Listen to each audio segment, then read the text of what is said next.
कपड़े धोने वाली बहू। शादी के पहले से ही विभा को कपड़े धोने का बड़ा शौक था। कभी नल के नीचे तो कभी तालाब के पास। अरे मेरी नीली वाली लुंगी नहीं दिख रही है। विभा की अम्मा कहाँ रखी है लुंगी? अरे वो तो विभा ने परसों ही धोकर रखी थी आपकी अलमारी में, देखो वहीं होगी। वो ना मैंने आज धो दी, मुझे लगा कि गंदी हो गई होगी। अरे कैसे गंदी हो गई थी, उसे तो मैंने पहना भी नहीं। हे भगवान, इस लड़की के कपड़े धोने की आदत से परेशान हो गया हूँ मैं। जितना तो घर में राशन नहीं आता उससे कहीं ज्यादा डिटर्जेंट पाउडर का खर्चा है।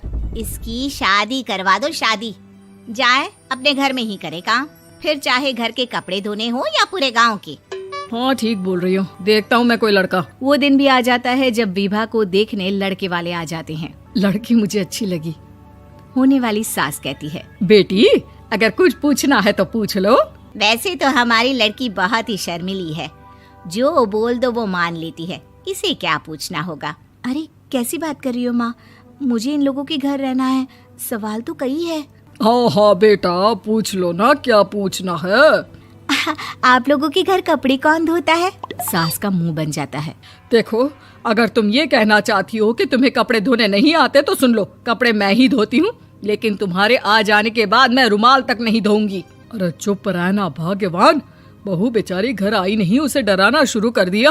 वो क्या है ना बिटिया, अभी तक तो ये कल्लू की माँ ही धोती थी, लेकिन अब तुम्हारे पापा तो दहेज में वॉशिंग मशीन देंगे ही।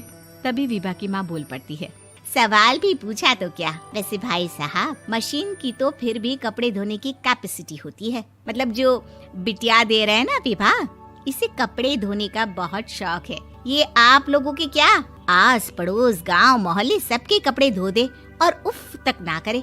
बाहर देखा नहीं आपने कितने कपड़े सूख रहे हैं, सब हमारी बिटिया ने ही तो धोए हैं। बस भी करो ना माँ, शर्म आ रही इतनी तारीफ सुनकर। और तो और एक दाग निकाल कर दिखाओ तो मान जाओ। हाँ अच्छा माफ करना बेटा, मैंने गलत समझा, हमें तो रिश्ता बहुत पसंद है। और ऐसे जुड़ जाता है रिश्ता कपड़े धोने का शौक रखने वाली विभा का। उसकी शादी हो जाती है कोयला फैक्ट्री में काम करने वाले कल्लू के साथ। शादी के बाद अचानक विभा चिल्लाती हुई सास के पास आती है। सासू माँ, अरे सासू माँ कहाँ है आप? ये तो धोखा है, धोखा दिया आप लोगों ने मुझे। इसे ससुर के चक्कर के बारे में पता चल गया। अरे तो उसमें तुझे क्यों धोखा मिला है? अरे नल में पानी नहीं आता, कपड़े कैसे कब धुलेंगे? अच्छा तू पानी नहीं आ रहा उसकी बात कर रही है। तो आपने क्या सोचा? कुछ नहीं। अच्छा तेरी माँ ने कहा था कि कपड़े धोने का शौक है तुझे, याद आया मुझे। शौक बोलकर कपड़े धोने वाले मेरे जुनून को कम ना आके सासू माँ, कपड़ा धोना मेरा गुरूर है। तभी पति भी वहाँ आ जाता है। अभी मैंने इसे सनी देओल की फिल्म दिखाई है, उसी के डायलॉग मार रही है माँ। अच्छा सुन, साफ साफ बता रही हूँ, पानी सुबह 4 से 6 और शाम को 10 से 12 आता है, समझी? विभा टाइमिंग सुनकर हैरान हो जाती है। ये क्या भूतों का मोहल्ला है? सुबह 4 बजे उठकर कौन कपड़े धोता है? 4 बजे टंकी में पानी जाता है, फिर सारा दिन धोना ना, किसने मना किया? अरे कैसी बात कर रही हैं? 200 लीटर की टंकी में कितने कपड़े धो लूंगी मैं, सुबह ही उठ जाऊंगी मैं। अब क्या था, विभा सुबह 4 से लेकर रात के 12 बजे तक कपड़े ही धोती रहती। एक रोज सास पड़ोस से निकलकर कहीं जा रही होती है कि साथ वाली कहती है, हाँ कल्लू की माँ, जरा ये बताओ कि 2 साड़ी है, 2 ब्लाउज और एक पेटीकोट और एक नाड़े वाला लंबा कच्छा। हाँ तो? अरे तो क्या, कितना लोगी धुलाई ये बताओ। धोबन दिख रहे हैं हम क्या? हमारे पति सरकारी नौकरी से अभी रिटायर हुए हैं और बेटा सुपरवाइजर है कोयला फैक्ट्री में। धोबन समझ रखा है हमें? हाय रे कल्लू की अम्मा, माफ कर दो, वो तो मोहल्ले में यही सब बता रहे थे कि तुमने बहू को कपड़ा धुलवाने के काम में लगा दिया है। सास को पड़ोसन की बात सुनकर गुस्सा आ जाता है। वो घर पहुंचती है जहां घर के बाहर ही इतने सारे कपड़े सूख रहे होते हैं जितने कि किसी धोबन के घर पर। अरे ओ कल्लू की दुल्हन, बाहर निकल। माँ जी यहीं आ जाओ, बाथरूम में चादर धो रहे हैं हम। अरे अभी हम धोते हैं, तुमको बाहर निकलो। ये आस पड़ोस वाले बोल रहे हैं कि हम बहू से कपड़े धुलवा कर उसे कपड़ा धोने वाली बना दिए हैं। अरे छोड़ो ना माँ जी, किन लोगों की बातों में आती हो?